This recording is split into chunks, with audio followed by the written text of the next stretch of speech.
త్రేతాయుగంలో ఒక మహిళ ఎవరు ఏది అడిగినా లేదనుకోకుండా విరాళాలు ఇచ్చేది. కానీ పేదలకు ఆహారం మాత్రం ఇచ్చేది కాదు. ఎవరైనా అన్నం పెట్టమని అడిగినా పెట్టేది కాదు. ధనం, వస్త్రం ఇలా అన్నీ ఇచ్చేది కాదు. అయితే ఆమెకు అన్నం పరబ్రహ్మ స్వరూపం. అన్నదానాల్లో కల్లా అన్నదానం గొప్పది అనే విషయాన్ని తెలియజేసేందుకు శ్రీకృష్ణుడు బిచ్చగాడి వేషంలో ఆహారం కోసం ఆమె వద్దకు వచ్చాడు. ఆమె నిరాకరించింది. అతనిని అవమానించింది. ఎంతసేపటికి శ్రీకృష్ణుడు అక్కడి నుంచి కదలకపోవడంతో ఆ మహిళ అతని గిన్నెలో ఒక మట్టిని వేసింది.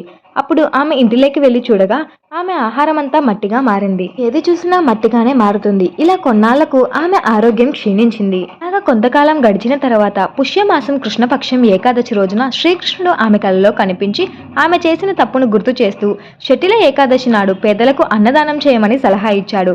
ఈ రోజున భక్తి శ్రద్ధలతో కఠినమైన ఉపవాసం పాటించాలని ఆమెకు మార్గనిర్దేశం చేశాడు. కృష్ణుని సలహాను అనుసరించి స్త్రీ ఉదారంగా దానం చేసి శటిల ఏకాదశి నాడు ఉపవాసం చేసింది. ఫలితంగా ఆమె తన సంపద, ఆరోగ్యం మరియు ఆనందాన్ని తిరిగి పొందింది.